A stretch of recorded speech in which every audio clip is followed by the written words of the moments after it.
నమస్తే, welcome to plus TV. Telangana రాష్ట్రంలో రోజు రోజుకు మార్వాడి అంశం ముదురుతూ అవుతుంది. దానికి గల కారణాలు ఏంటంటే, ఒకవైపు బీజేపీ, మరోవైపు కాంగ్రెస్, వాళ్ళంతా కూడా జాతీయ పార్టీ కాబట్టి మాది జాతీయవాదం అని చెప్పి చెప్తా ఉన్నారు. మరోవైపు తెలంగాణ పోరాట యోధులు కావచ్చు, తెలంగాణ ప్రజలు కావచ్చు, తెలంగాణ వ్యాపారవేత్తలు కావచ్చు, అందరూ కూడా తెలంగాణలో వాళ్ళ పెత్తందారితనం పెరిగిపోతూ ఉంది, ఖచ్చితంగా గోబ్యాక్ మార్వాడి నినాదం ఆపే ప్రసక్తి లేదని చెప్పేసి వాళ్ళు అంటూ ఉన్నారు. మరి చివరిగా ఇది ఎక్కడ ఎండ్ అవుతుంది అని చెప్పేసి అంటే, దానికి ఇప్పటికైతే సమాధానం ఎవరి వద్ద లేదు. మార్వాడీలు చేసిన పెద్దందరితనం కావచ్చు, మార్వాడీల వల్ల జరుగుతున్నటువంటి అన్యాయాలు కావచ్చు, మార్వాడి వల్ల నష్టపోతున్నటువంటి వ్యాపారవేత్తలు కావచ్చు, దీన్ని ఇంకా బలంగా ముందుకు తీసుకువెళ్ళే ప్రయత్నం చేస్తూ ఉన్నారు. మరోవైపు మార్వాడీలకు మద్దతుగా అటు బీజేపీ ఈరోజు ట్యాంక్ బండ్లో కొన్ని ప్రోగ్రాంలు అరేంజ్ చేసే ప్రయత్నం చేస్తూ ఉంది. అక్కడ వాళ్ళు మార్వాడీలకు మద్దతుగానే మాట్లాడుతూ ఉన్నారు. మరోవైపు అదే బీజేపీలో ఉన్నటువంటి వ్యక్తులు మొన్న మార్వాడీలకు వ్యతిరేకంగా జరిగినటువంటి ప్రెస్ క్లబ్లో ప్రెస్ మీట్లో కూడా వాళ్ళు మాట్లాడే ప్రయత్నం చేశారు. మా పార్టీ ఇట్లాంటి నిర్ణయాలు తీసుకుంటుందని చెప్పేసి మేము భావించలేము, జాతీయవాదం అని చెప్పేసి అంటా ఉన్నారు, ఇక్కడ పూర్తిగా కులవాదం మాత్రమే ఉందని చెప్పేసి చెప్తా ఉన్నారు. మార్వాడీలు మాత్రమే హిందువులా, మరి మిగతా దళితులంతా బహుజనులంతా హిందువులు కాదా అని చెప్పేసి మరోవైపు మాట్లాడుతూ ఉన్నారు.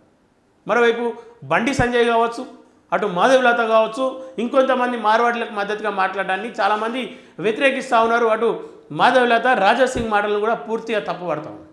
ఎందుకంటే మాధవిలత కానీ రాజాసింగ్ కానీ ఈ ప్రాంతం వాళ్ళు కాదు, ఈ తెలంగాణ అస్తిత్వం కావచ్చు, తెలంగాణ సమాజం పైన వాళ్ళకు ప్రేమ ఉండదని చెప్పేసి వాళ్ళు చెప్తున్నటువంటి సందర్భాలు. ఇదే విధంగా తెలంగాణలో మార్వాడీలు ఒక్కొక్క ప్రాంతంలో దాడులు చేస్తూ ఉన్నారు. ఆ వీడియోలు ఇప్పుడిప్పుడే వైరల్ అవుతూ ఉన్నాయి. ఆ వీడియోలను బయట పెట్టే ప్రయత్నం చేస్తూ ఉన్నారు. 2 నెంబర్ మాల్ అమ్మకాలు చేస్తూ అక్కడ ఉన్నటువంటి ప్రజల అస్తిత్వాన్ని దెబ్బతీసే ప్రయత్నాలు చేస్తూ ఉన్నారు. ఒక్కొక్కరుగా చేరి అనేక మంది అక్కడ తయారై మార్వాడి షాపులు తప్ప మరే షాపును మిగిలించకుండా వాళ్ళ జీవనోపాధి మీద దెబ్బలు తీసే ప్రయత్నాలు చేస్తూ ఉన్నారు. వీటన్నిటిని నిరసిస్తూ ఉన్నారు. 100 రూపాయలకే దొరికే సామాను వీళ్ళు 50 రూపాయలకి ఎట్లా అమ్ముతూ ఉన్నారు, వాళ్ళకి ఎక్కడి నుండి వస్తుంది, మరి ఆ మార్గం ఏందో మరొకరికి చూపించాలని వాళ్ళు కోరుతూ ఉన్నారు. ఫుడ్ ఇన్ఫెక్షన్ మాత్రం ఏ ఒక్కరోజు కూడా మార్వాడి షాపుల పైన రైడ్ చేసినటువంటి దాఖలాలు లేవు. ప్రభుత్వానికి ఏమైనా సంబంధాలు ఉన్నాయనే ఆలోచనలు కూడా ఇక్కడ వినిపిస్తూ ఉన్నాయి. మరోవైపు బీజేపీ ఇప్పటివరకు వాళ్ళ స్టాండ్ అయితే క్లియర్గా చెప్పలేరు, వాళ్ళు ఎటువైపు ఉన్నారనేది వాళ్ళు నిర్ణయం తీసుకోలేరు. కానీ కొంతవరకు తెలంగాణ అస్తిత్వం వైపు ఉంటారని చెప్పేసి చాలామంది భావిస్తూ ఉన్నారు. కాంగ్రెస్లో కూడా అనేక మంది మార్వాడీలకు వ్యతిరేకంగా బయటకు వచ్చినప్పటికీ కాంగ్రెస్ తీసుకున్నటువంటి నిర్ణయాన్ని దాటి వస్తారా రారా అనేది ఇంకొంతమందికి కొంత సస్పెన్స్లో పెట్టినటువంటి సందర్భాలు కనిపిస్తూ ఉన్నాయి. మరి ఏం జరగబోతూ ఉంది, మార్వాడీల అంశం ఎంతవరకు కొనసాగబోతూ ఉంది అని చెప్పేసి అంటే, ఇది ఖచ్చితంగా చినికి గాలివానలా మారబోతూ ఉందని చెప్పేసి క్లియర్గా అనిపిస్తుంది. మొన్నటి వరకు 2-3 నుండి మొదలైనటువంటి ఈ అంశం తెలంగాణలో లక్షల మందిగా కదిలి వస్తున్నటువంటి సందర్భాలు కనిపిస్తూ ఉంది. తెలంగాణ ఉద్యమం సమయంలో ఏదైతే అందరూ ఏకతాటికి మీదకి వస్తూ ఉన్నారో, ఇప్పుడు కూడా అదే వాతావరణం కనిపించబోతూ ఉందని చెప్పేసి మార్వాడి గోబ్యాక్ నినాదం ఎత్తుకున్నటువంటి అనేక మంది మహానుభావులు చెప్తూ ఉన్నారు. వాళ్ళను కమెంట్ చేస్తూ మొన్న ఒక వ్యక్తి మీరు తాగుడుకు తప్ప దేనికి పనికిరారన్నట్లుగా మాట్లాడుతూ ఉంటే వాళ్లకు మద్దతుగా ఈరోజు బీజేపీ నిలబడేది. మరి బీజేపీ తెలంగాణ అస్తిత్వం వైపు ఉంటుందా, మార్వాడీల వైపు ఉంటుందా తెలుసుకోవాలని చెప్పేసి మరికొంతమంది సవాల్ చేస్తూ ఉన్నారు.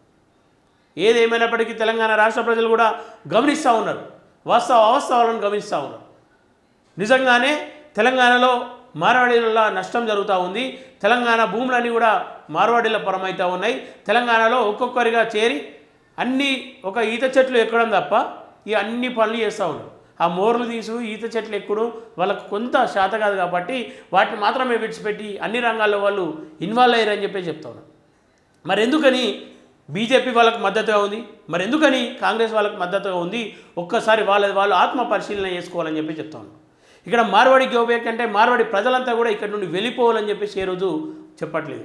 మార్వాడి వాళ్ళు చేస్తున్న పెద్దందారితనం గోబ్యాక్ అని చెప్పి చెప్తా ఉన్నారు. మార్వాడి కల్చర్ గోబ్యాక్ అని చెప్పి చెప్తా ఉన్నారు. ఒకవైపు ఏమో బీజేపీ ఇతర రాష్ట్రాల్లో మా ప్రాంతంలో బలొచ్చినటువంటి వాళ్ళు ఎవరు కూడా వాళ్ళకు సంబంధించిన అస్తిత్వాన్ని ఇక్కడ చూపించాలని చెప్పేసి అంటే తస్మత్ జాగ్రత్త అని చెప్పేసి స్వయంగా ముఖ్యమంత్రులే సవాల్ విసురుతూ ఉంటే, తెలంగాణలో మాత్రం ముఖ్యమంత్రి నోరు మూసుకుంటూ ప్రజలంతా ఒకవైపు అరుస్తూ ఉంటే, ఒకవైపు పోరాటం చేస్తూ ఉంటే ప్రభుత్వం నుండి ఎట్లాంటి స్పందన లేదు. మహేష్ కుమార్ గౌడ్ ఈ మధ్యకాలంలోనే మాది జాతీయవాదం, మాది జాతీయత్వ పార్టీ అని చెప్పి చెప్తా ఉన్నాడు. ఎందుకంటే ఈ రాష్ట్రంలో వాళ్ళు మార్వాడీలకు గోబ్యాక్ అంటే వాళ్ళ రాష్ట్రంలో కాంగ్రెస్ గోబ్యాక్ అని వాళ్ళు అంటూ ఉంటారు. వాళ్లకు ముందు చూస్తే నొయ్యి వెనుక చూస్తే గొయ్యి అనే విధంగా ఉంది. కానీ తెలంగాణ ప్రజలు అన్నీ గమనిస్తూ ఉన్నారు.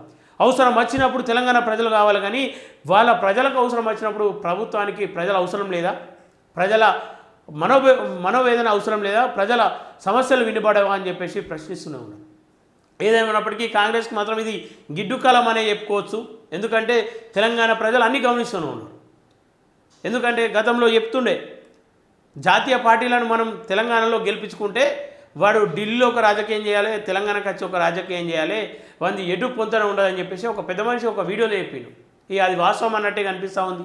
తెలంగాణ వాదం కావచ్చు, తెలంగాణ కల్చర్ మీద దెబ్బతి పడుతూ ఉంది అని చెప్పేసి తెలంగాణ ప్రజలు మొర్రు అని చెప్పేసి మొత్తుకుంటూ ఉంటే వాళ్ళ మాటల నుంచి ఎడచెవున పెట్టి ఎటు కూడా కాంగ్రెస్ అధికారంలో ఉంది కదని చెప్పేసి అన్నింటినీ పక్కన దారి పట్టిస్తూ ఉంది. ఏదేమన్నప్పటికీ తెలంగాణ ప్రజలు జాగ్రత్తగా ఉండాలి. ఈ ఉద్యమాన్ని నీరుగార్చే ప్రయత్నం అనేక మంది చేస్తూ ఉన్నారు. ఒకవైపు వాళ్ళ పైన ఉన్నటువంటి పాత కేసులు కావచ్చు, వాళ్ళ వ్యక్తిగత అంశాలను కావచ్చు, మరోవైపు వాళ్ళ మీద కొంతమందితో కేసులు పెట్టించే ప్రయత్నాలు చేస్తూ ఉన్నారు. కొంతమందిని డబ్బుకు ఏమార్చే ప్రయత్నాలు చేస్తూ ఉన్నారు. అనేక ప్రయత్నాల్లో అటు మార్వాడీలు ముందుగానే ప్రయత్నాలు చేస్తూ ఉన్నారు. కాబట్టి తస్మాత్ జాగ్రత్త. ఉద్యమకారులు కూడా ఆలోచించాలి. మీ పైన కేసులు పెట్టినా మీరు వెనకడుగు వేస్తే ఈరోజు తెలంగాణ ప్రజలు మీ వెంట ఉన్నారు. ఆ ప్రజల నమ్మకాన్ని వెనుకకేసిన వాళ్ళు అవుతారు. గతంలో కూడా సరే ఇప్పటికిప్పుడే అన్ని మార్పులు వస్తాయంటే రాకపోవచ్చు కాక, గతంలో కూడా తెలంగాణ మూమెంట్ 1969లో స్టార్ట్ అయింది. కానీ తెలంగాణ 2014లో మనం సాధించుకున్నాం. అది కూడా గుర్తుంచుకోవాలి. ఇప్పుడు మీరు ఏదైతే అడుగులు వేస్తూ ఉన్నారో ఇది నాంది కావచ్చు, రేపటి రోజు వాళ్ళకు గోరి కట్టే సమయం వస్తుందని చెప్పేసి గుర్తుంచుకోవాలి. ఈ అడుగులనే తప్పని అడుగులుగా మారుస్తే మాత్రం తెలంగాణ సమాజం మిమ్మల్ని సహించదని చెప్పేసి ఈ సందర్భంగా తెలంగాణ ఉద్యమకారులకు కావచ్చు, ఎవరైతే ఈ మూమెంట్ను ముందుండి నడిపిస్తూ ఉన్నారో వాళ్ళందరూ కూడా సవాల్ చేస్తూ ఉన్నా తస్మాత్ జాగ్రత్త అని చెప్పేసి ఈ సందర్భంగా తెలియజేస్తూ ఉన్నా. మీ పైన నమ్మకం ఉంది. తెలంగాణ డిజిటల్ మీడియా కూడా మీ వెంట ఉంది. తెలంగాణ డిజిటల్ మీడియానే ఈ సమస్యను ముందుగా బయటకు తీసుకొచ్చింది. వాళ్ళందరి నమ్మకాన్ని మీరు నిలుపుకోకపోతే మీ బొందలు కూడా మేమే పెడతామని చెప్పేసి ఈ సందర్భంగా తెలియజేస్తూ ఉన్నాను. దయచేసి తెలంగాణ ప్రజలు ఈ వీడియోను షేర్ చేసే ప్రయత్నం చేయండి. తెలంగాణ అస్తిత్వాన్ని కాపాడే ప్రయత్నం చేయండి అని చెప్పేసి ఈ సందర్భంగా తెలియజేస్తూ చూస్తున్నానండి plus TV. Thank you everyone.